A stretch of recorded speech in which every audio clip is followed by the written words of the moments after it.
Welcome students, and today we are with the lecture number 9 from the chapter, as you know, Newton's laws of motion. Newton's laws of motion के आज के इस lecture में जो चीज़ें हमें करनी है वो रिलेटेड हैं लास्ट लेक्चर से।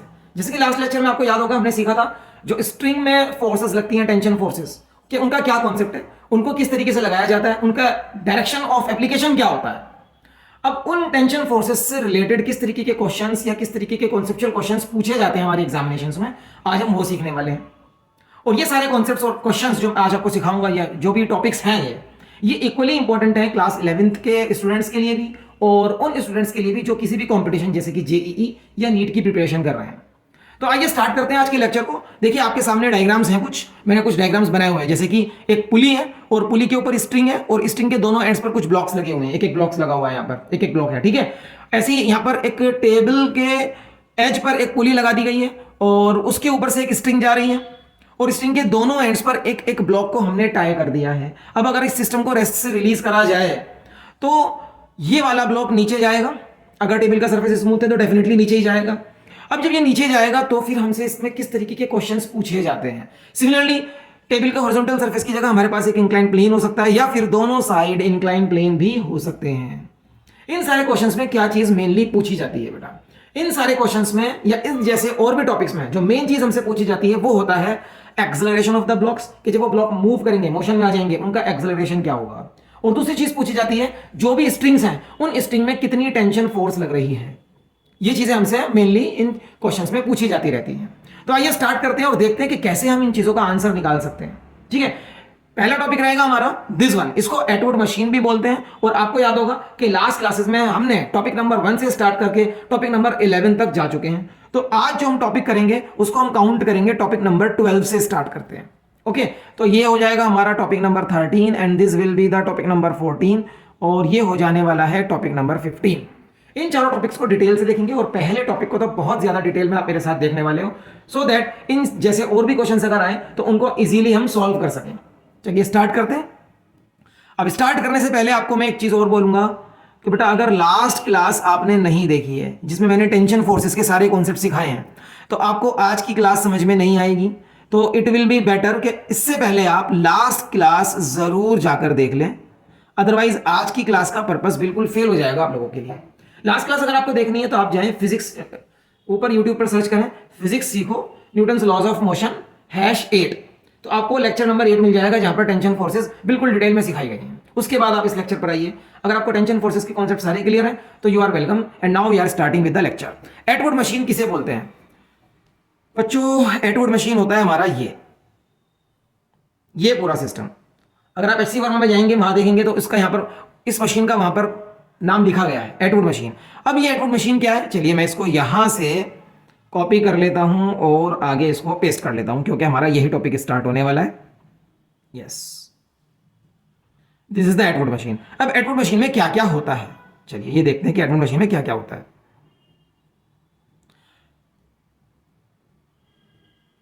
एटवुड मशीन में बच्चों हमारे पास एक पुली होती है। पुली को एक फिक्स सपोर्ट से, ये रिजिड सपोर्ट है, फिक्स सपोर्ट है, यहां से हमने टाई कर दिया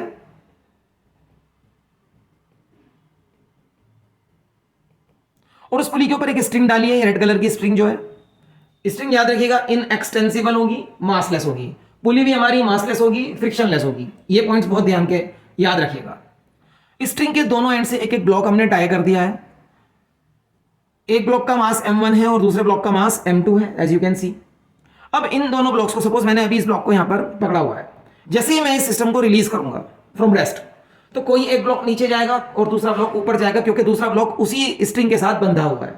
अब हमें पहले ये डिसाइड करना है कि कौन सा ब्लॉक नीचे जाएगा, क्या m1 नीचे जाएगा या m2 नीचे जाएगा, ये डिसाइड करना है।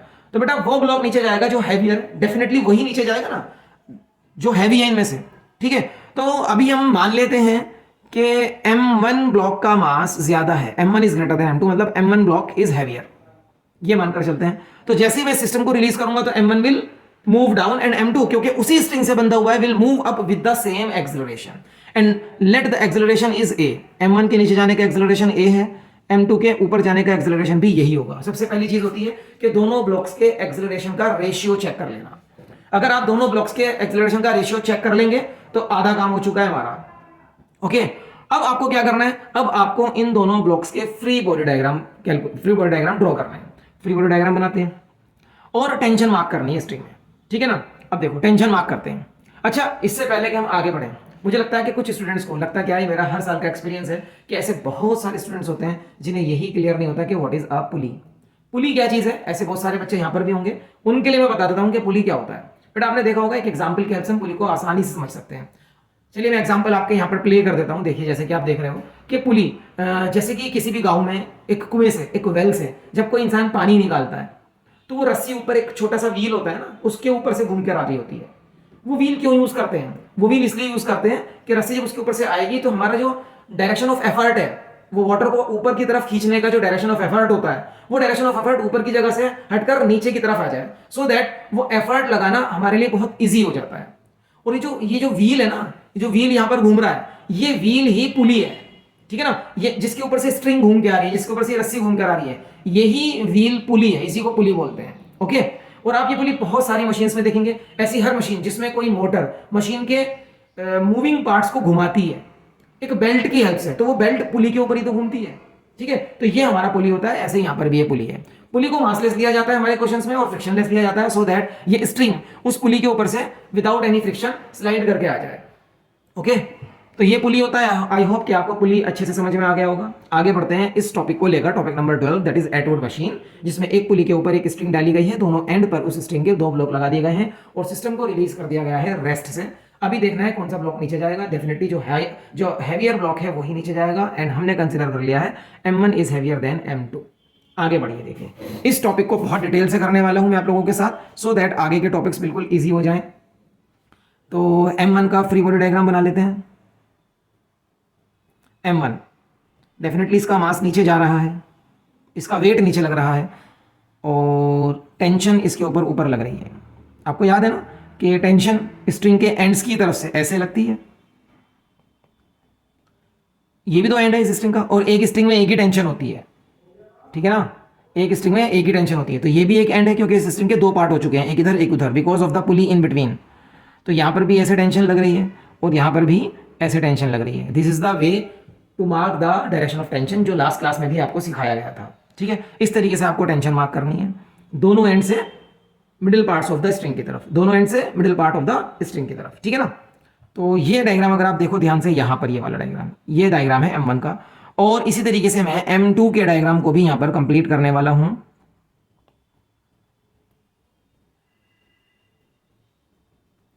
M2, इसका वेट M2G डाउनवर्ड और टेंशन इसके ऊपर लग रही है।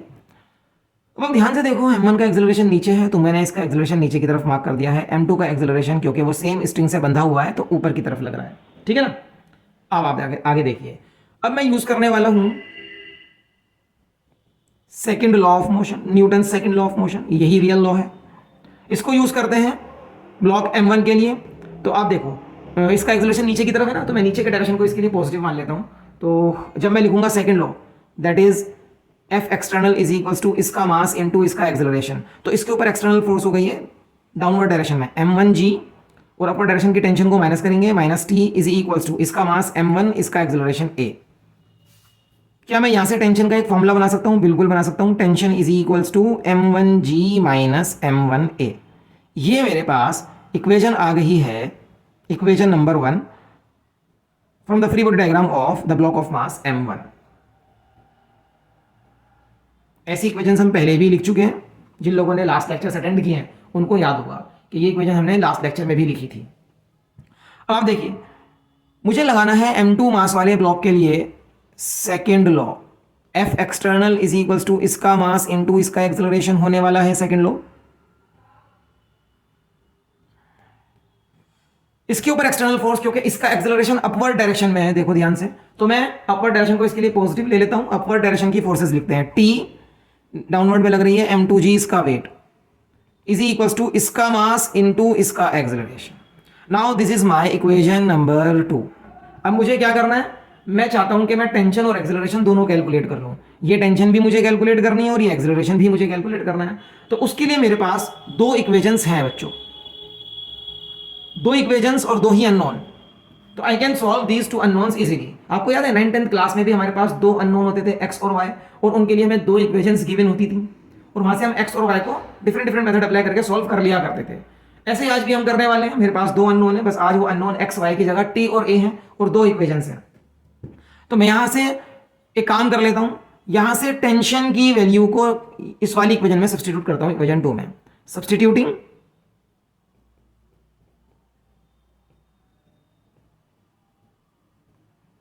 वैल्यू ऑफ टी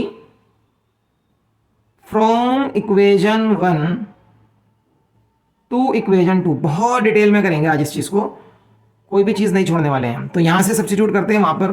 तो टी की जगह पर आई can right m1g minus m1a। तो बच्चों ये तो मैंने टेंशन की जगह पर टेंशन की वैल्यू लिख दी है इक्वेशन 1 से। अब आगे क्या लिखा है, minus m2g is equals to m2a। मुझे क्या कैलकुलेट करना है, a, क्योंकि t तो मैंने एलिमिनेट कर दिया है। a कैलकुलेट करना है, यहां पर भी a है, यहां पर भी a है, दोनों a को एक साइड ले आते हैं। तो इधर रह जाएगा m1g माइनस m2g और इधर हो जाएगा माइनस m1a, इधर जाएगा तो प्लस m1a प्लस m2a। इस साइड से a कॉमन, इस साइड से g कॉमन,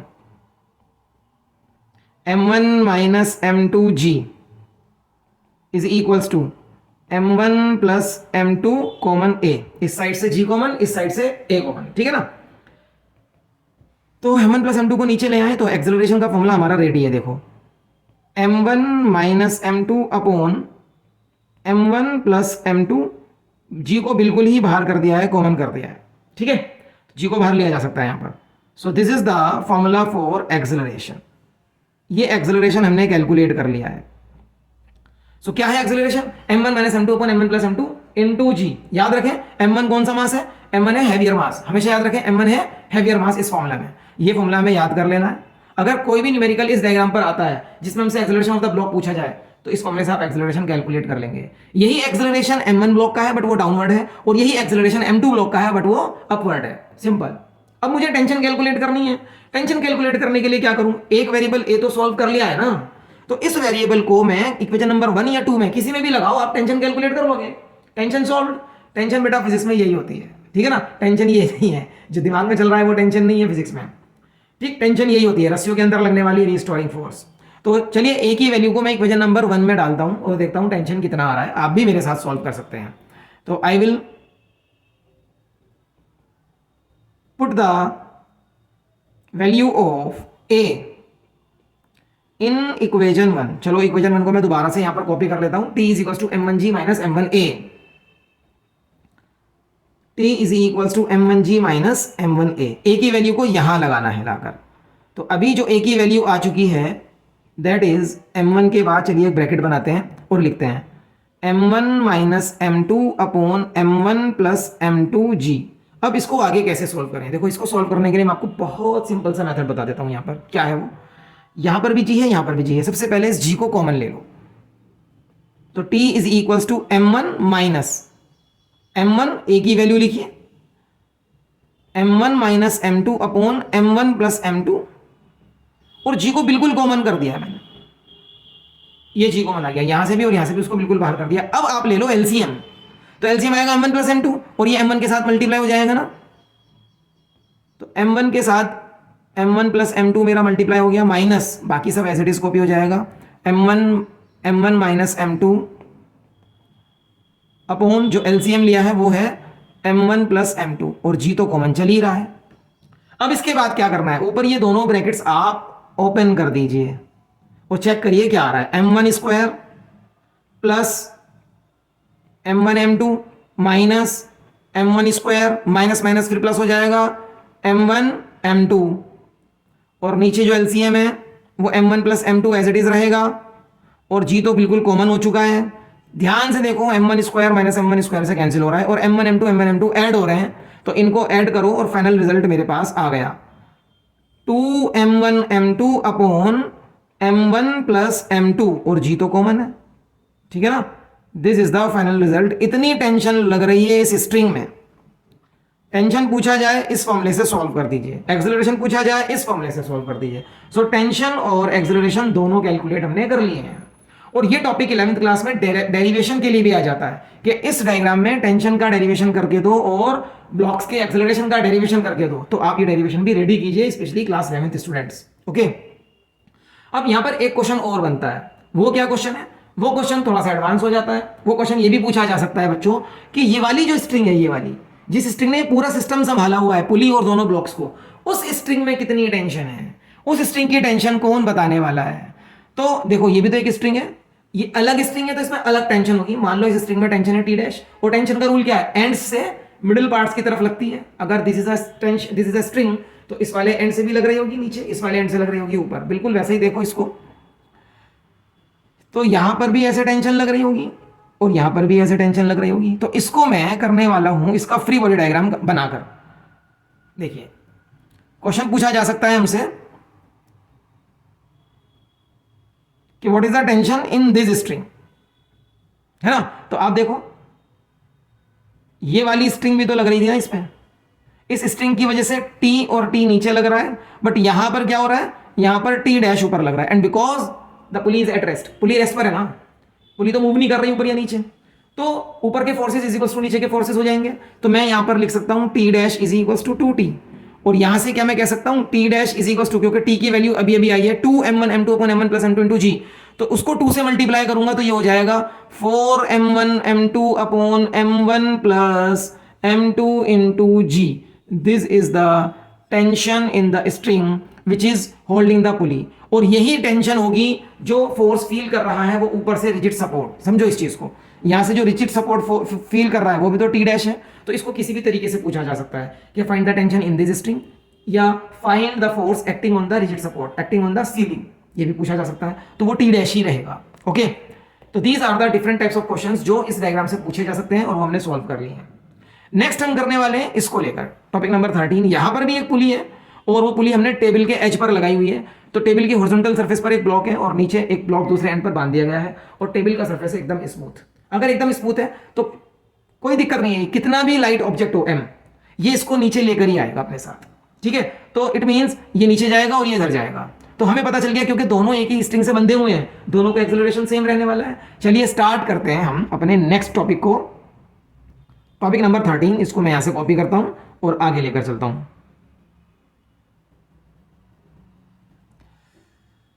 हाँ, यस, यहां पेस्ट कर लेते हैं इसको।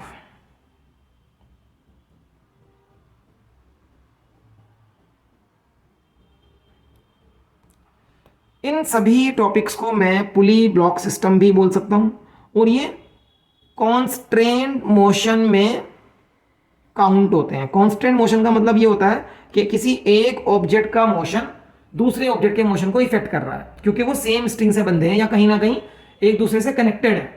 इसको कॉन्स्टेंट मोशन भी बोलते हैं। और क्योंकि सब में पुली है, तो पुली वाले क्वेश्चंस भी आप इनको बोल सकते हैं, questions related to the concept of pulley and string. ठीक है ना? तो आज हम जो भी सीख रहे हैं वो सारी चीजें वही हैं, related to the concepts of pulley and string. ठीक, चलिए इसको देखते हैं। अब इसको हम बहुत जल्दी कर सकते हैं, क्योंकि हमने लास्ट वाला टॉपिक बिल्कुल डिटेल में सीखा है। देखिए कैसे करना है, इसको चेक करते हैं। दोनों बॉडीज का फ्री बॉडी डायग्राम बनाते हैं, और फ्री बॉडी डायग्राम मैं अब यहीं पर कंप्लीट कर लूंगा। इसका वेट नीचे लग रहा है mg, स्मॉल m है, ध्यान रखो।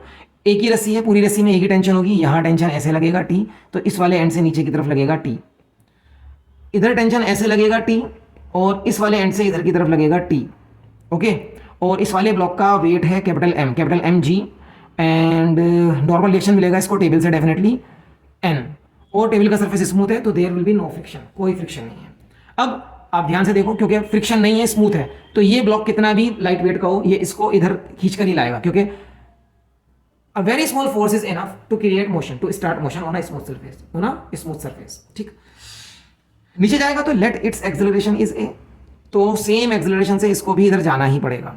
फ्री बॉडी डायग्राम कंप्लीट हो चुके हैं। अब मैं कैपिटल M वाले ब्लॉक के लिए अपनी इक्वेशंस बनाऊंगा using second law of motion for block of mass m, इसके लिए। ठीक है ना? देखो सेकंड लॉ ऑफ मोशन क्या है? External force, net external force is equal to इसका मास इनटू इसका एक्सेलरेशन। ठीक है ना? अब नेट एक्सटर्नल फोर्स पे ध्यान से देखेंगे आप, in the direction of motion he solve करना है। अब आप वर्टिकल डायरेक्शन अगर लेकर बैठोगे तो उधर कोई मोशन नहीं हो रहा है, वहां से आपको कोई रिजल्ट नहीं मिलेंगे। इतनी अंडरस्टैंडिंग अब आपके अंदर आ चुकी होगी। ठीक है ना, वहां से क्या आने वाला है, N is equal to M G आने वाला है बस। वो अभी किसी यूज का नहीं है क्योंकि फ्रिक्शन भी नहीं है यहाँ पर। तो हॉरिजॉन्टल डायरेक्शन में, जिस डायरेक्शन में मोशन हो रहा है उस डायरेक्शन में अगर आप लगाओ F external is equal to इसका मास इंटू इसका एक्सेलरेशन, तो आप चेक करो इधर के डायरेक्शन में नेट फोर्स कितनी है, सिर्फ और सिर्फ टी, उठा लीजिए उसको। इसका मास कितना है कैपिटल एम, और इसका एक्सेलरेशन कितना है ए। बहुत सिंपल सी इक्वेशन आ गई है मेरे पास, है ना, इक्वेशन नंबर 1 मान लीजिए इसको। और यही न्यूटन्स का सेकंड लॉ आप इस वाले ब्लॉक के लिए अगर लगाएंगे, चलिए लगाते हैं। Using second law for the block of mass m, external force, net external force is equal to इसका मास इनटू इसका एक्सेलरेशन। डेफिनेटली हम इसके लिए वर्टिकल डायरेक्शन में लगाएंगे क्योंकि यहां पर सिर्फ मोशन वर्टिकल डायरेक्शन में ही हो रहा है। लगाते हैं चलिए। एम जी नीचे वाला डायरेक्शन है ना मोशन का, तो नीचे वाले डायरेक्शन को पॉजिटिव ले लो। M g minus T, m small m है, minus T is equals to इसका मास m, इसका एक्सेलरेशन a। अब अगर मैं चाहता हूं कि मैं a कैलकुलेट करूं, तो मैं इक्वेशन नंबर 1 से टेंशन की वैल्यू उठाऊंगा और यहां लगा दूंगा। लगा दो। Substituting value of t in equation 2 we get, ध्यान से देखो बच्चों, एम जी माइनस टी की जगह capital M A is equals to M A calculate करना है, दोनों ए को एक साइड ले जाइए। M G is equals to M A plus capital M A को कॉमन लीजिए।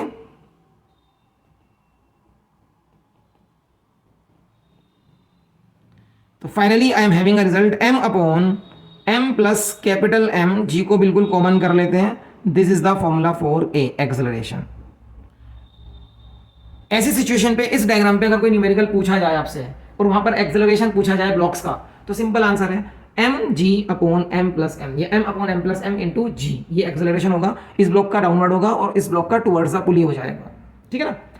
एक्सेलरेशन तो कैलकुलेट कर लिया, कि हम टेंशन भी कैलकुलेट कर सकते हैं, बिल्कुल कर सकते हैं टेंशन कैलकुलेट। टेंशन कैलकुलेट करने के लिए ए का ये वैल्यू मैं क्या इस फॉर्मूले में लगा दूं इक्वेशन नंबर 1 में, यस, बहुत इजी हो जाएगा। Putting value of A in equation 1, तो ए की वैल्यू लगाते हैं, चलिए मैंने इसको कर दिया। T is equals to M a, T is equals to M, a की वैल्यू क्या आई है m upon m plus m, का मतलब क्या हो गया, टोटल मास हो गया इस सिस्टम का जो भी था, इनटू g। तो finally I can write this as m upon m plus m, g को कर दिया है कॉमन, और this is the formula for tension, tension in the string. इसको भी याद कर लीजिए, इसको भी याद कर लीजिए। अगर ऐसे डायग्राम का कोई न्यूमेरिकल है, डायरेक्ट फॉर्मूला लगाइए, आंसर दीजिए। नहीं याद रहता है तो this is the way to find out the answer. इस तरीके से आप उस न्यूमेरिकल को कर सकते हैं पूरा। फ्री बॉडी डायग्राम बनाओ, इक्वेशंस बनाओ, 2 इक्वेशंस बनेंगी, उनसे टेंशन और एक्सेलरेशन दोनों चीजें सॉल्व हो जाएंगी। ठीक है ना। अब यहां पर भी क्या ऐसा क्वेश्चन आ सकता है कि what is the net force acting on pulley, या what is the reaction force acting on pulley, ऐसे करके हाँ आ सकता है। रिएक्शन फोर्स कितनी लगेगी देखो। अब अगर मैं इस पुली का फ्री बॉडी डायग्राम बना लूं, तो इस पुली पर ये स्ट्रिंग ऐसे लगी हुई है, इधर भी टेंशन टी, इधर भी टेंशन टी। तो इन दोनों का रिजल्ट जो आएगा ऐसे करके, मान लो टी डैश, उतना ही रिएक्शन इसको ऐसे करके मिल जाएगा टेबल से, टी डैश। तो ये रिएक्शन फ्रॉम द टेबल या रिएक्शन फ्रॉम द सपोर्ट, कुछ भी बोला जा सकता है उसको। अगर आपको कैलकुलेट करना है तो वो टी डैश हो जाएगा इज इक्वल्स टू इस वाले टी और इस वाले टी का रिजल्टेंट, मतलब ये वेक्टर्स है ना, फोर्सेस आर वेक्टर्स। तो वेक्टर्स को कौन से फॉर्मूले से सॉल्व करते हैं, a square plus b square plus 2ab cos theta under the root. तो यहां पर मेरा ए और बी दोनों टी हैं, तो मैं लिखूंगा T square plus 2t, T इन दोनों के बीच का एंगल है 90 cos 90 अंडर द रूट। ठीक है, cos 90 जीरो होता है, उसकी वजह से पूरा टर्म जीरो हो जाएगा। T square plus T square क्या बन जाएगा, 2t स्क्वायर। मैं वहां से उसको रूट लूंगा, तो I will get T dash is equal to T root 2। This is the reaction force acting on the pulley from the support. वो जो भी सपोर्ट है, टेबल का है या कहीं से भी आपने उसको सपोर्ट दिया है। अब नेक्स्ट हम मूव करेंगे अपने नेक्स्ट टॉपिक की तरफ, and that will be the topic number 14। और इस टॉपिक में टॉपिक नंबर 13 से क्या डिफरेंस होने वाला है, हॉरिजॉन्टल सरफेस जो टेबल का था उसकी जगह हमारे पास इंक्लाइन प्लेन आ जाएगा। तो ये इंक्लाइन प्लेन चीज़ों को कैसे इफेक्ट करेगा, आइए चलिए देखते हैं। टॉपिक नंबर 14, कांस्टेंट मोशन या पुली स्ट्रिंग वाले क्वेश्चंस में टॉपिक नंबर 14 है हमारे पास। ये हमारा डायग्राम। अब इसका भी आप फ्री बॉडी डायग्राम बना सकते हो ना इजीली, इसका फ्री बॉडी डायग्राम इजीली बन जाएगा। इंक्लाइन प्लेन वाला डायग्राम कई बार आपने बनाया है मेरे साथ, और ये डायग्राम तो अभी आज भी 2 बार बना चुके हैं हम लोग, और उससे पहले भी 3 बार बनाया था लास्ट क्लास में। ठीक है, तो इन दोनों का फ्री बॉडी डायग्राम बनाते हैं और देखते हैं इन दोनों के फ्री बॉडी डायग्राम से किस तरह की इक्वेशंस आती हैं, और फिर उन दोनों इक्वेशंस को यूज करेंगे टी और ए सॉल्व करने के लिए। देखो क्या होने वाला है यहाँ पर। जैसे ही मैं इस सिस्टम को रिलीज करूंगा रेस्ट से, तो इस बार मैं श्योर नहीं हूं कि ये वाला ब्लॉक नीचे जाएगा या ये वाला ब्लॉक नीचे जाएगा। और जब हम श्योर नहीं होते हैं कि कौन सा ब्लॉक नीचे जाएगा, अच्छा श्योर क्यों नहीं है, चाहे M1 हैवी हो तब भी हम श्योर नहीं है कि M1 नीचे ही जाएगा। ठीक है ना, क्यों श्योर नहीं है, देखो इस बार M2 है एक इंक्लाइन प्लेन पर, और इसका जो कंपोनेंट इसको नीचे ले जाने वाला है वो M2G नहीं है, वो क्या होने वाला है, M2G का एक कंपोनेंट जो अलोंग द प्लेन लगेगा और उसको अपोज करेगा स्ट्रिंग का टेंशन। तो इसका जो नेट डाउनवर्ड फोर्स है और इसका जो नेट डाउनवर्ड फोर्स है, जिसकी भी नेट डाउनवर्ड फोर्स ज्यादा होगी वो नीचे जाएगा यहाँ पर। ठीक है, इस यहाँ पर आप ऐसे सोच पाएंगे। लास्ट टॉपिक में इस तरह से क्यों नहीं सोचा था बेटा, लास्ट टॉपिक में इसके पास तो कोई डाउनवर्ड फोर्स ही नहीं थी, नेट डाउनवर्ड फोर्स, तो इसे तो नीचे जाना ही नहीं था। हाँ, इसके पास नेट डाउनवर्ड फोर्स थी, तो वो नेट डाउनवर्ड फोर्स बिकॉज ये स्ट्रिंग के साथ कनेक्टेड था, वो स्ट्रिंग की टेंशन की वजह से इस तक पहुंच जाती है और वो उस टेंशन से आगे बढ़ता है और ये नीचे जाता है। और यहाँ पर तो क्योंकि दोनों ही ब्लॉक वर्टिकली हैंग कर रहे थे, तो जो भी हैवी ब्लॉक था उसे ही नीचे जाना था। तो यहाँ चीज़ों को सोचना बहुत ईजी था, बट यहाँ पर हम देखते ही डिसाइड नहीं कर सकते कि कौन सा ब्लॉक नीचे जाने वाला है। तो जब ये डिसीजन हम देखते ही नहीं ले पाते, उस समय हमें क्या करना है, उस समय आप मानो जो भी आपका मन कर रहा है कि ये वाला ब्लॉक नीचे जा रहा है विद एक्सेलरेशन ए, तो मैं मान लेता हूं कि ये वाला ब्लॉक नीचे जा रहा है विद एक्सेलरेशन ए। तो because they are connected with the same string, तो कांस्टेंट मोशन हो गया, तो इसे ऊपर जाना पड़ेगा विद एक्सेलरेशन ए। अगर जो चीज मैंने मानी है वो बिल्कुल ठीक है तो ए का आंसर पॉजिटिव आएगा, और अगर डायरेक्शन ऑफ मोशन इस डायरेक्शन से अपोजिट है तो ए का आंसर नेगेटिव आएगा। उससे मैं समझ जाऊंगा कि एक्सेलरेशन के डायरेक्शंस मैंने अपोजिट ले लिए थे, वो गलत नहीं माने जाएंगे, बस वो अपोजिट हो गए और कुछ नहीं होगा। ठीक है, तो चलिए फ्री बॉडी डायग्राम बनाते हैं और फ्री बॉडी डायग्राम से देखते हैं कि क्या क्या रिजल्ट हमारे पास आने वाले हैं। फ्री बॉडी डायग्राम पहले मैं बनाऊंगा M1 का, थोड़ा जल्दी करेंगे, आज की क्लास थोड़ी सी लेंदी होने वाली है बेटा, थोड़ी सी लेंदी होने वाली है बाकी दूसरी क्लासेस से जो अब तक अब से पहले हुई हैं इस चैप्टर में। क्यों होने वाली है, क्योंकि आज हम 4 टॉपिक्स डिस्कस कर रहे हैं और चारों थोड़े डेरिवेशन बेस्ड टॉपिक्स हैं, और इन चारों टॉपिक को करने का मजा एक साथ ही आएगा। एक साथ करने में जो इनका मजा है वो अलग अलग करने में मजा बिल्कुल नहीं आने वाला है। चारों टॉपिक करने के बाद इन चारों टॉपिक्स को मैं एक साथ कैसे रिलेट हो रहे हैं ये भी आपको इस क्लास के लास्ट में बताऊंगा। तो बेटा क्लास थोड़ी लेंदी है लेकिन मजा भी इस क्लास में उतना ही आने वाला है, तो आप क्लास को ध्यान से सुनिए और लगे रहिए मेरे साथ अपनी प्रिपरेशन को एक नेक्स्ट लेवल पर ले जाने के लिए। ठीक है ना, देखो इसका एक्सेलरेशन मैंने नीचे की तरफ मान लिया है, यहां से मैं क्या इक्वेशन लिख सकता हूं, इसके पड़ोस में लिख देता हूं। कौन सा रूल यूज करते हैं हमारे पास, using Newton second law of motion, जो हमसे बोलता है कि net external force acting on it is इसका मास इनटू इसका एक्सेलरेशन। इस फॉर्मूले को मैं हमेशा ऐसे ही बोलता हूं। Net external force vertical direction में, क्योंकि एक्सेलरेशन नीचे की तरफ है तो मैं उस डायरेक्शन को ही पॉजिटिव ले लेता हूं, वो आ रही है m1g, अपवर्ड डायरेक्शन की फोर्स को माइनस कर दो, minus t is equal to इसका मास है m1 और एक्सेलरेशन हमने लिया है a। ये मेरी फर्स्ट इक्वेशन है, मैं बोल सकता हूं। यहां से मैं टेंशन कैलकुलेट करके छोड़ देता हूं, t is equals to m1g, t इधर चला जाएगा, m1a माइनस करके इधर आ जाएगा। ये टेंशन की वैल्यू मैंने यहां से कैलकुलेट करके छोड़ दी है और इसको मैं मान लेता हूं मेरा इक्वेशन नंबर 1। अब मैं इस M2 वाले ब्लॉक का फ्री बॉडी डायग्राम बनाता हूं आपके साथ में। देखो इंक्लाइन प्लेन वाले फ्री बॉडी डायग्राम बहुत बार हम लोग बना चुके हैं, उसी को रिपीट करना है तो ज्यादा टाइम नहीं लगाएंगे। एंगल ऑफ इंक्लिनेशन थीटा है, तो अभी मेरी वो 2 लाइन अलोंग द प्लेन और परपेंडिकुलर टू द प्लेन, ये 2 लाइन जिनकी हेल्प से मैं अपने फ्री बॉडी डायग्राम को हमेशा कंप्लीट करता हूं। वेट तो हमेशा वर्टिकली डाउनवर्ड ही लगता है, m2g, ये थीटा है तो ये भी थीटा होगा, और नॉर्मल रिएक्शन हमेशा परपेंडिकुलर टू द सरफेस ही लगता है। इस साइड पर एक टेंशन लग रही है, स्ट्रिंग में टेंशन ऐसे लगेंगे ना, यहां से टेंशन, यहां से टेंशन, एंड्स से मिडिल पार्ट्स की तरफ, यहां से टेंशन, यहां से टेंशन, तो ये वाली टेंशन मैंने यहां मार्क कर दी है। इसका एक्सेलरेशन अपवर्ड डायरेक्शन में शो कर दिया है, कोई फ्रिक्शन नहीं है तो फ्रिक्शन नहीं लगेगा। अब ये जो 2 डायरेक्शन है मेरे, the direction which is along the plane and the direction which is perpendicular to plane. क्या सारे फोर्सेस इन्हीं दोनों डायरेक्शंस में आ रहे हैं? नहीं।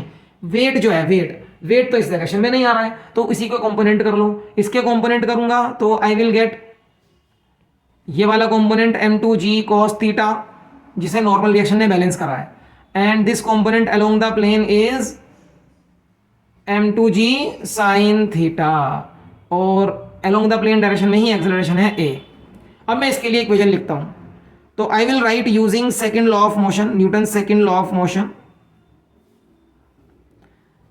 Net external force is equals to इसका मास इनटू इसका एक्सेलरेशन। ये इक्वेशन लगाएंगे हम along the plane upward direction को पॉजिटिव मानते हुए, तो टेंशन मेरा पॉजिटिव फोर्स हो गया और उसका अपोजिंग फोर्स है m2g sin थीटा, उसको माइनस कर लिया है। t minus m2g sin theta is equals to इसका मास, कोई और फोर्स तो नहीं है ना इस डायरेक्शन में, चेक करो ध्यान से, नहीं है, तो इसका मास है m2 और इसका एक्सेलरेशन है a। Now I want to find out the acceleration a, तो मैं यहां से टेंशन की वैल्यू उठाऊंगा, यहां सब्सटीट्यूट कर दूंगा, इसको इक्वेशन नंबर 2 बोल दीजिए। सब्सटीट्यूटिंग टी को सब्सटीट्यूट कर लेते हैं, उठाइए बेटा यहां से मेरे साथ और यहां लगाइए इसको। टी की जगह पर I will write m1g minus m1a, T हो गया माइनस, आगे की इक्वेशन को कंप्लीट कर लो, m2g sin theta is equals to m2a, T तो एलिमिनेट हो गया है ना, a को कैलकुलेट करते हैं, ध्यान दीजिए यहाँ पर a है यहाँ पर a है, दोनों a को एक साइड कर लेते हैं। देखो हर बार जब a इधर जाता है तो a को बनाने के बाद ब्रैकेट में m1 प्लस m2 आ रहा है। अब चाहो तो पिछले वाला टॉपिक देखो जाकर, टॉपिक नंबर 13, और उससे पिछले वाला टॉपिक जाकर देखो टॉपिक नंबर 12, मैं दिखा देता हूँ मेरे पास है, चेक करो, a common m1 plus m2 या m plus small capital m, check करो यहाँ पर भी a common m1 plus m2, मतलब a common total mass bracket में, a common total mass bracket में, और अब भी क्या हो रहा है a कॉमन और टोटल मास ब्रैकेट में, ध्यान दीजिए m1g minus m2g sine theta is equals to, इधर a लाएंगे तो m1a प्लस m2a, a को मैंने कॉमन कर दिया, a common total mass bracket में, आ रहा है ना वैसे ही। चलो आगे g कॉमन है, g कॉमन ले लो, m1 minus m2 sine theta, g common करूंगा, m1 प्लस m2 नीचे लाऊंगा। अब मैं ये कर सकता हूं क्योंकि ये कैलकुलेशन बार बार रिपीट हो रही है, इज इक्वल्स टू a, आप ध्यान से देखें, और अगर कुछ ऐसा लग रहा है कि छूट गया है तो इसके बीच में एक स्टेप है, यहां से आप g कॉमन लो एक स्टेप में, और अगले स्टेप में m1 प्लस m2 को नीचे लाओ, आपको समझ में आएगा। इतना आना चाहिए, this should be your level, इतना तो लेवल आप सब बच्चों का होना चाहिए, ठीक है ना। तो एक्सेलरेशन का फॉर्मूला आ गया है, इस जैसे क्वेश्चंस करने हो एक्सेलरेशन का ये फॉर्मूला लगाओ, क्वेश्चन हो जाएगा। टेंशन कैलकुलेट करनी है, कोई टेंशन लेने का नहीं है, आओ टेंशन कैलकुलेट करते हैं, ए की इस वैल्यू को इक्वेशन नंबर 1 में लगाते हैं साथ में मिलकर, देखिए putting value of A in equation 1, बोलो बेटा टेंशन की इक्वेशन क्या थी, equation number 1 m1g minus m1a, तो m1g माइनस m1a, ए का वैल्यू बोलो, डरने का नहीं है, m1 minus m2 sine theta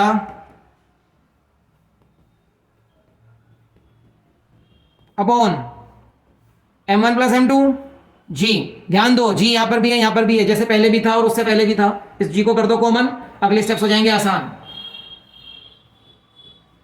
m1 minus m1, ये वाला ब्रैकेट स्टार्ट करते हैं, m1 minus m2 sine theta upon m1 plus m2, g को कर दिया बिल्कुल कॉमन। अब m1 प्लस m2 का एलसीएम लेते हैं हम लोग, ले लीजिए, एलसीएम लेने पर ये m1 प्लस m2 इसके साथ मल्टीप्लाई होने आ गया, पहले भी आया था, minus m1 in this bracket m1 minus m2 sine theta upon m1 plus m2, g as usual common है, दोनों ब्रैकेट को आप ऑन करो and you will get to the final result, m1 square plus m1 m2 minus m1 square, minus minus plus हो जाएगा यहाँ पर, m1 m2 sine theta, नीचे हमारे पास है m1 plus m2 and g is common, check करेंगे अगर आप तो m1 स्क्वायर से माइनस m1 स्क्वायर कैंसिल हो रहा है, यहां से m1 m2 कॉमन आ सकता है, ले लीजिए, m1 m2 कॉमन लेने के बाद 1 plus sine theta, you will get it under the bracket, और बाकी चीजें हैं m1 m2 upon m1 plus m2 और g बाहर कॉमन में, this is the formula for tension in the string. इस क्वेश्चन से रिलेटेड टेंशन पूछी जाए तो you can directly apply this formula in the numerical tension के लिए 1 plus sine theta m1 m2 upon m1 plus m2 g बिल्कुल common है यहाँ पर, ठीक है। कैसे ये सारे फॉर्मूले याद करने हैं, ये भी बहुत आसान ट्रिक है। लेक्चर के लास्ट में उस ट्रिक को भी आपको बताएंगे। नेक्स्ट चल रहा है हमारा topic number 15 and the last topic of the lecture today. देखो टॉपिक नंबर 15 में क्या है, अब दोनों साइड इंक्लाइन प्लेन हो चुके हैं, इसको भी देखते हैं ये कैसे होगा। याद रखें अभी हम फ्रिक्शन नहीं ले रहे हैं किसी भी सरफेस पर।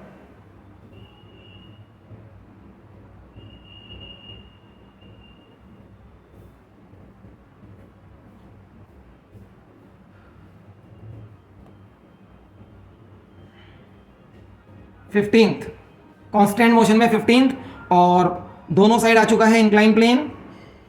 यहां पर फ्री बॉडी डायग्राम बनाएंगे हम लोग।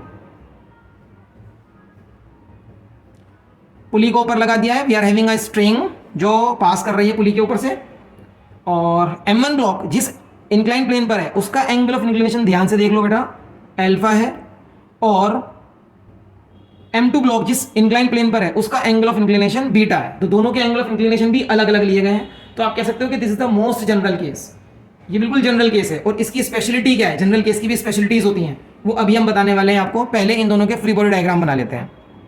तो m1 का फ्री बॉडी डायग्राम बना लो, इंक्लाइन प्लेन के free body diagram we have drawn so many times.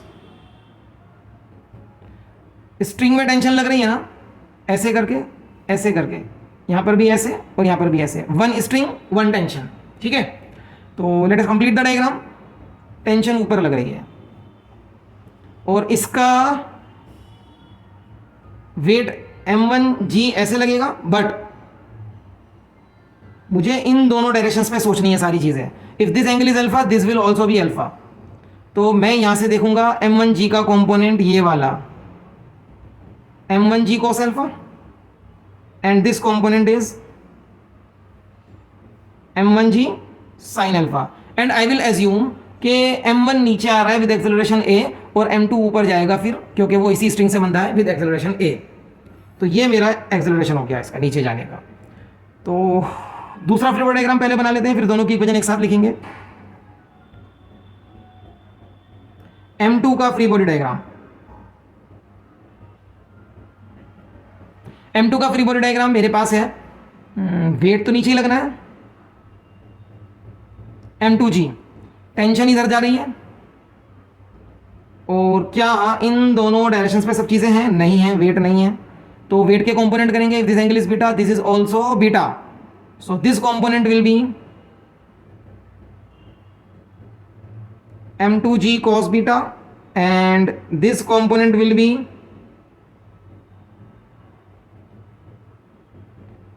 m2g sin beta.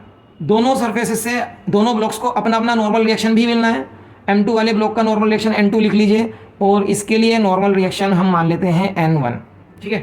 क्योंकि मोशन अलोंग द प्लेन हो रहा है तो मैं इक्वेशंस भी अलोंग द प्लेन के लिए ही लिखूंगा अब यहाँ पर, ठीक है ना। इक्वेशंस भी अलोंग द प्लेन के लिए ही लिखी जाएंगी। तो लिखते हैं यहाँ पर using second law of motion, Newton second law of motion. External force is equal to इसका मास इनटू इसका acceleration. Along the plane external force check करो। अब देखो डाउनवर्ड डायरेक्शन में लग रहा है ना एक्सेलरेशन, तो डाउनवर्ड डायरेक्शन को पॉजिटिव ले लेते हैं। m1g sine alpha minus tension is equal to इसका मास है m1a। यहां से टेंशन की इक्वेशन बना लो।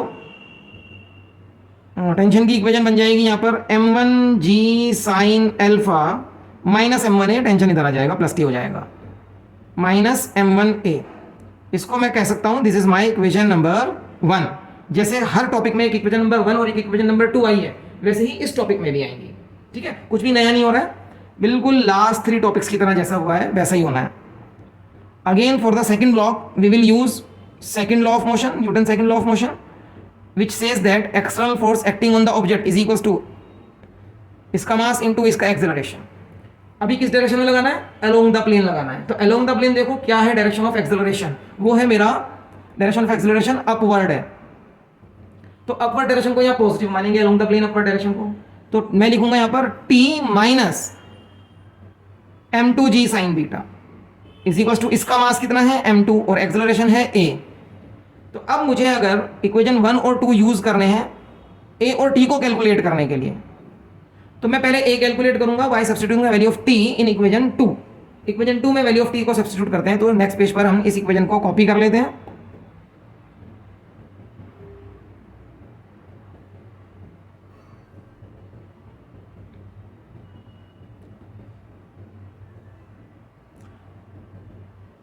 Yes, and now the value of t is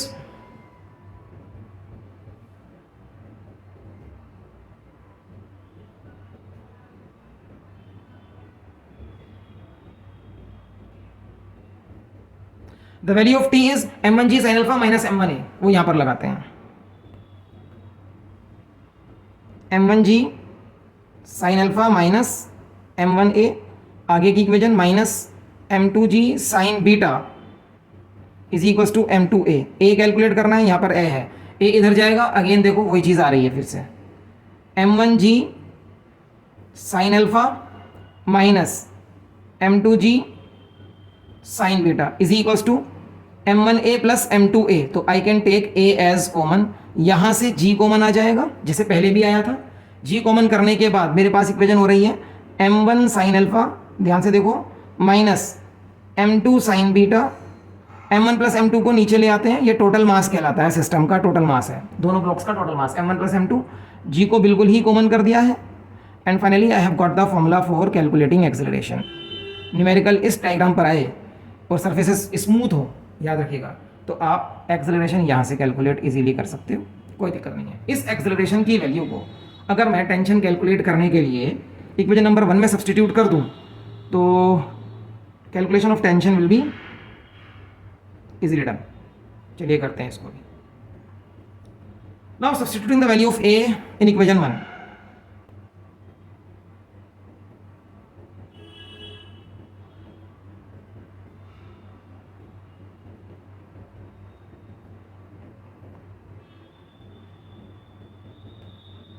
ये मेरे पास इक्वेशन 1 है,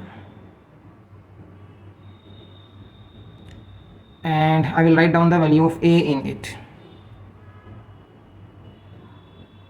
m1g sine alpha minus m1, a की वैल्यू किसी को याद हुई हो, m1 साइन अल्फा माइनस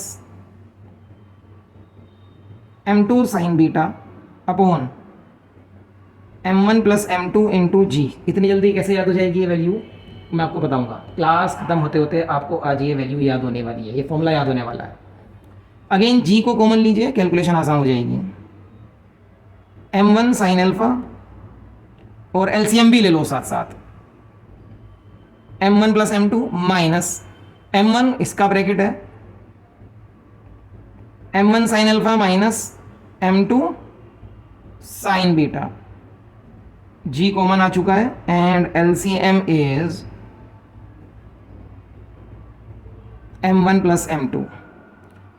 अब ब्रैकेट ऑन कर लीजिए अपने अपने, m1 square sine alpha, m1 m2 sine alpha, बीच में प्लस आएगा, minus m1 square sine alpha और minus minus plus m1 m2 sine beta upon m1 plus m2 मतलब total mass, and g is common. अब ध्यान से देखोगे, अगर m1 square sine alpha minus m1 square sine alpha cancel हो गए, m1 m2 यहाँ से कॉमन आ रहा है, कॉमन लीजिए, तो ब्रैकेट में जाएगा sine alpha plus beta, sine alpha plus sine beta आ जाएगा ब्रैकेट में, m1 m2 upon m1 plus m2, और बाहर है g पूरा पूरा कॉमन। ये फॉर्मूला है for calculating tension in the string in these types of question.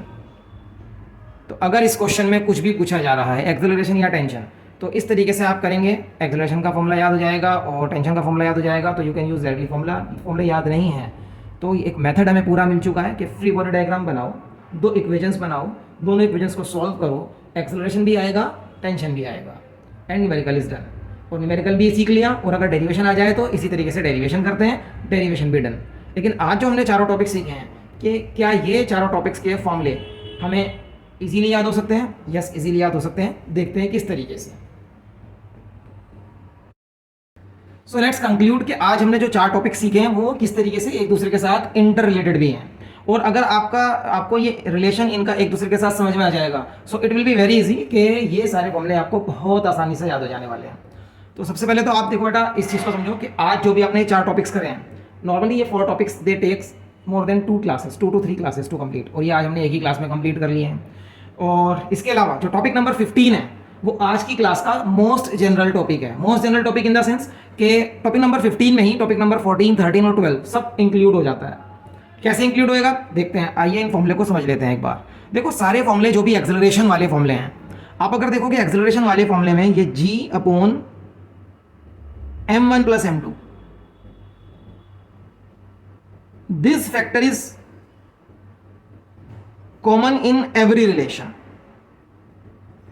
वो चाहे टॉपिक नंबर 12 हो, 13 हो, 14 हो या 15 हो, सारे टॉपिक्स में एक्सेलरेशन के फॉर्मूले में एक फैक्टर कॉमन है, दैट इज g/m1 + m2, और m1 + m2 मतलब टोटल मास, ठीक है ना। इसी तरीके से अगर आप देखोगे टेंशन वाले फॉर्मूले में, टेंशन वाले फॉर्मूले में m1 m2/m1 + m2 × g, this is a common factor in all relations, m1 m2/m1 + m2 × g, you will find it everywhere in every relation of tension। अब जो चीजें कॉमन नहीं है उनको डिस्कस करते हैं, और उनको डिस्कस करेंगे हम टॉपिक नंबर 15 की हेल्प से। देखो टॉपिक नंबर 15 में क्या हो रहा है। टॉपिक नंबर 15 में हमने ये माना है कि m1 ब्लॉक हमारा नीचे की तरफ एक्सेलरेशन रखता है, तो क्योंकि m2 इसी स्ट्रिंग से बंधा हुआ है उसका एक्सेलरेशन ऊपर की तरफ हो जाएगा। जो ब्लॉक का भी एक्सेलरेशन आपने माना है नीचे हो रहा है, जिस ब्लॉक का एक्सेलरेशन भी डाउनवर्ड है, वो ब्लॉक आपके एक्सेलरेशन की इक्वेशन में, एक्सेलरेशन के फॉर्मूले में पहले लिखा जाएगा। ध्यान दो, m1 पहले आ रहा है, यहाँ ध्यान दीजिए, m1 को हमने माना था कि वो नीचे जा रहा है, तो m1 ही पहले आ रहा है। इन दिस फॉर्मूला मैंने m1 m2 कर दिया यहाँ पर स्मॉल m कैपिटल M की जगह पर, तो हमने माना था कि m1 नीचे जा रहा है, तो देखो यहाँ पर भी m1 पहले लिखा गया है, बाद में कुछ नहीं है, क्यों नहीं है बताएंगे अभी। And in this diagram also we assumed that m1 is the heavier block, तो m1 नीचे जाएगा तो m1 ही पहले लिखा हुआ है, देखो ए के फॉर्मूले में, तो वो ब्लॉक पहले लिखा जाएगा एक्सेलरेशन के फॉर्मूले में जो हैवी है या जो नीचे की तरफ एक्सेलरेशन रखता है, टू बी मोर प्रिसाइज, जिसका एक्सेलरेशन नीचे की तरफ है उस ब्लॉक को पहले मेंशन कर दो, ठीक है। अब आगे बढ़ते हैं। देखो m1 ब्लॉक का एंगल ऑफ इंक्लिनेशन अल्फा है, तो m1 के साथ साइन अल्फा लिखेंगे आप, और m2 ब्लॉक का एंगल ऑफ इंक्लिनेशन बीटा है, तो m2 के साथ साइन बीटा लिखेंगे। बीच में सब सारे फॉर्मूले में एक्सेलरेशन के जितने भी फॉर्मूले हैं minus sine is there, m1 - m2, m1 - m2 sin theta, m1 sin alpha - m2 sin beta. यहाँ पर आप कह सकते हो कि m1 - 0 है, ये आप कह सकते हो यहाँ पर m1 - 0, ठीक है। चलो अब इस फॉर्मूले से क्या टॉपिक नंबर 14 और टॉपिक नंबर 13 और टॉपिक नंबर 12 सोल्व होगा? बिल्कुल होगा। देखो यहाँ पर angle of inclination is alpha for m1, beta for m2। अब आप अगर इससे टॉपिक नंबर 14 पर आ जाएं, तो 14 पर देखो m1 की जगह m2 है ना, m1 की जगह पर m2 है, तो m1 sin अल्फा की जगह पर क्या हो जाना चाहिए? m2 sin अल्फा, लेकिन अल्फा की जगह पर बीटा है थीटा है, तो m2 sin थीटा हो चुका है, ठीक। और ये वाला ब्लॉक वर्टिकली हैंगिंग है, तो इस वाले ब्लॉक का बीटा कितना हो गया होगा? 90, तो 90 कर दोगे तो sin 90 क्या बन जाएगा? 1, तो m2 × 1, और m2 के प्लेस पर m1 है, तो मेरा यहाँ पर बन गया m1, है ना। कहने का मतलब है कि sin 90 बन जाता है 1, तो m1 × sin 90, m1 - m2 × sin theta, ये एक्सेलरेशन का फॉर्मूला हो गया। इसको कंपेयर करते हैं, देखिए इसका एंगल है 90, तो m1 × sin 90 is 1, m1 minus इसका एंगल हो चुका है 0, तो m2 × sin 0 इज 0, तो ये भी 0 हो गया। दैट इज वाई मैंने आपको बोला था कि आप यहाँ पर m1 - 0 ये एज्यूम कर सकते हो। एंड दिस वन, इसको इससे अगर आप रिलेट करोगे तो इसका भी एंगल 90 हो गया और इसका भी एंगल 90 हो गया, तो they both are vertically hanging, तो दोनों एंगल 90, तो मैं लिख सकता हूँ m1 sin 90, m1 - m2 sin 90, वो भी m2 sin 90 क्योंकि 1 होता है, तो m1 - m2। तो इस फॉर्मूले से आप सारी कंडीशंस कैलकुलेट कर सकते हैं, और इस बात को बिल्कुल भी रटने की जरूरत नहीं है कि m1 इधर होगा या इधर। m1 जो भी है that is the heavier block in our relations, सारे रिलेशंस में m1 हैवियर ब्लॉक है। नाउ द टेंशन वाले फॉर्मूले कैसे याद हो सकते हैं? देखो इधर टेंशन में sin alpha plus sin beta, और ये कॉमन टर्म तो कॉमन फैक्टर तो आ ही रहा है, sin alpha plus sin beta. अगर ये वाला एंगल 90 हो जाए, ये वाला एंगल 90 हो जाए, तो sin बीटा इज 90, तो क्या हो जाएगा? 1 + sin अल्फा, ये रहा 1 + sin अल्फा की जगह I am writing theta in this case, ठीक है ना। रटना कुछ नहीं है, alpha, beta, gamma, theta, delta कुछ भी एंगल हो सकता है ना, वो सिंबल तो 1 + sin थीटा हो गया है। इन दिस एक एंगल 90 और दूसरा एंगल 0 हो चुका है, तो आप अगर एक एंगल को 90 लिखोगे, साइन 90 इज 1 और साइन 0 इज 0, तो 1 into m1 m2 upon m1 plus m2 into g, that is why I have written 1 over here. अब आप इस 1 को लिखो या मत लिखो, क्योंकि 1 multiply by anything does not change the value of the result, ठीक है। And in this one tension, sine 90 sine 90, तो साइन 90 प्लस साइन 90 1 प्लस 1 2 हो जाएगा, that is why we are having 2। तो शॉर्ट में याद कर सकते हो कि अगर दोनों ब्लॉक वर्टिकली हैंगिंग है, दोनों block they are vertically hanging, दोनों ब्लॉक आर वर्टिकली हैंगिंग, तो 1 plus 1 2, one block is vertically hanging and 1 is horizontal, तो 1 plus 0 is 1, and if one is vertically hanging 1 and other one is at angle of inclination theta, तो 1 plus sin theta, ये रहा 1 plus sin theta, and if both are having some angle of inclination which is between 0 to 90, तो sin alpha plus sin beta हमने उसको कर दिया है। इस तरीके से हमारे ये सारे फॉर्मूले हमको याद हो जाएंगे। So that is all for today's class, and in the next class we will discuss some more topics related to constant motion, जहां पर ऑब्जेक्ट एक साथ मूव करते हैं। सो स्टूडेंट्स, फिर मिलते हैं नेक्स्ट क्लास में नेक्स्ट लेक्चर के साथ। Till then bye.